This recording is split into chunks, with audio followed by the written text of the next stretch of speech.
Здравствуйте! В эфире программа «Энергетика Якутии. Отраслевые новости». И я ее ведущая Татьяна Каракулова. И вначале коротко о главных темах выпуска. Энергонавигация 2021 года открыта. Глава Росгидро Виктор Хмарин с рабочей поездкой посетил Якутию. Сразу 4 команды Якутскэнерго вышли в финал чемпионата Радцэнерджи. Энергонавигация 2021 года открыта. Речные суда «Энергетика» выходят в первые рейсы. Им предстоит посетить труднодоступные поселки, находящиеся вдоль Лены и ее притоков. Подробности в нашем репортаже. В затоне реки Лены напряженная пора. Речники готовятся к выходу в первые рейсы. Они завершают ремонт и модернизацию теплоходов. На судах заменили двигатели на более мощные, чтобы выполнить план в короткий срок. Также было обновлено навигационное оборудование, которое позволяет ходить флоту в условиях высокой задымленности, и сложной видимости, что мы видели по навигации прошлого года. В числе первых за топливом для потребителей отправится теплоход СПН-666. Ему предстоит сделать несколько рейсов по реке Алдан. Это крупнейший приток Лены, и он может преподнести немало сюрпризов команде. Но опытный экипаж готов к трудностям. Алдан считается, особенно Верховье, сложная горная река считается. Есть свои нюансы, перекаты сложные. Поэтому надо все учитывать. В эту навигацию флот Энерготранснаба доставит оборудование и материалы для отдаленных энергообъектов Якутии. Одна из главных задач – завести 53 тысячи тонн каменного угля для котельных. Наш флот обслуживает Усть-Майский район. Отгрузка производится с угольного разъезда Жибари-Кихая. Далее крайняя точка Чегда. И основные направления Усть-Мая и Эльдикан. Собственно, планируем успешно завершить навигацию и выполнить все объемы. В том, что объемы будут выполнены, речники не сомневаются, ведь за плечами у каждого экипажа не одна навигация. Главное – соблюдать приметы. Например, не выходить в рейсы в понедельник. Могут быть непредвиденные обстоятельства, которых лучше избежать. Поэтому, если на понедельник получается, то понедельник заканчивается и с нулей выходим. По плану уже 5 июня первый теплоход встанет на погрузку, а затем пойдет в пункт назначения. Суда будут курсировать безостановочно всю навигацию, чтобы обеспечить тепло и свет в домах потребителей. Председатель правления, генеральный директор Росгидро Виктор Хмарин и глава Якутии Айсен Николаев обсудили вопросы развития энергетики Якутии. Руководитель холдинга посетил наш регион в рамках рабочей поездки по Дальнему Востоку. Это одна из первых моих рабочих поездок по регионам, по дочерним компаниям Росгидро в должности директора компании. Достаточно плотная программа на территории, удалось посетить практически все дочерние компании. На встрече стороны обсудили планы по консолидации электросетевых активов республики на базе Якутскэнерго, строительство объектов сетевого комплекса для повышения надежности энергоснабжения новых и перспективных потребителей, а также вопросы тарифного регулирования. Также были рассмотрены вопросы полной загрузки, в первую очередь, Якутская ГРЭС-2 и создание единого теплоснабжающего предприятия на территории города Якутска.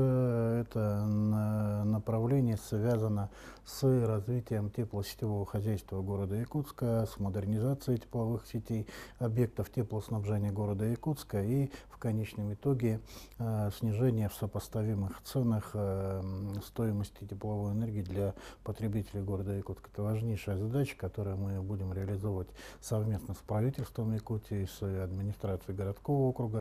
Крупнейшими запланированными проектами группы Росгидро в Якутии является расширение Юрингвинской ГРЭС, где будут построены 2 новых энергоблока и строительство второй очереди Якутской ГРЭС-2. Также Виктор Хмарин посетил дочернее общество ПАО Якутскэнерго, среди них Теплоэнергосервис, Саха-Энерго, Энерготранснаб. А днем ранее делегация работала в Мирнинском районе. Там особое внимание было уделено каскаду Вилюйских ГЭС, подстанции Мирный и объектам Алроса. Также были рассмотрены вопросы строительства ряда электросетевых объектов, таких линий, как Сонтар-Нюрба, Сулгачи-Амга, и также намечены и источники, и сроки реализации этих проектов. Саха-Энерго построит в Верхоянском районе современные объекты энергетики. Это будут новые автоматизированные гибридные энергокомплексы. Они состоят из солнечно-дизельных электростанций с накопительной системой. Первые объекты появятся в городе Верхоянск и поселке Табалах Верхоянского района. Для нас очень хороший, интересный проект. Это энергосервисный контракт. Предполагает, что инвестор за счет собственных денег будет вкладывать в энергетики Республики Саха-Якутия и будет за счет экономии нашего дорогостоящего дизельного топлива получать свои средства обратно. То есть предполагается, что в течение 10 лет будет снижаться расход дизельного топлива. Это снижение расхода дизельного топлива мы будем выплачивать инвесторы, которые за счет собственных средств построят данный объект. Новые станции придут на замену старым ДЭС, выработавшим свой нормативный ресурс. Более полувека они представляют интересы коллектива энергетиков всей республики. Якутскому отделению Всероссийского электропрофсоюза исполнилось 55 лет. Сегодня это одна из самых многочисленных общественных организаций в регионе, которая славится своими традициями и достижениями. Подробности в нашем следующем репортаже. Каждый работник этой тепловой электростанции в поселке Серебряный Бор находится под защитой общественной организации. Профсоюзный комитет на Нерингринской ГРЭС – один из самых внушительных среди энергетиков. Без его согласия работодатель не может изменить условия трудового договора, сократить или уволить. На все нужно одобрение представителей коллектива. Общее количество членов профсоюза на Нерингринской ГРЭС составляет 1123 человека. Это полный численный состав станции. То есть у нас все работники Нерингринской ГРЭС являются членами профсоюза.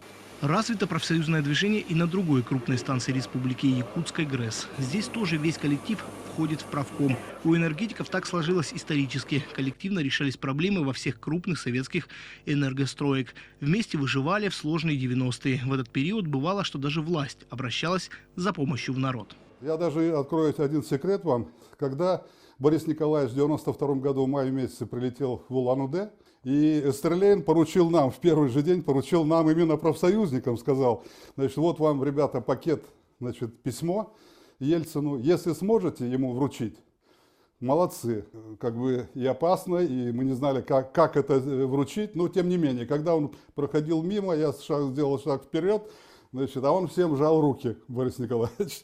Значит, я тоже быстренько ему руку и говорю, Борис Николаевич, от, значит, представители Южной Якутии, вот примите, пожалуйста, наше письмо, значит. В письме одна просьба – решить проблему с деньгами. В то время в Нерингре не было налички. И похожих историй, касающихся судеб людей, в каждом профсоюзном комитете энергетиков достаточно. Самое главное, наверное, и приятное то, что из любых сложных моментов находятся компромиссы и принимаются согласованные решения. И в этом, в общем-то, на мой взгляд, и заключается суть деятельности профсоюзов любой организации, и тем более такой большой профсоюзной организации, как у нашей компании.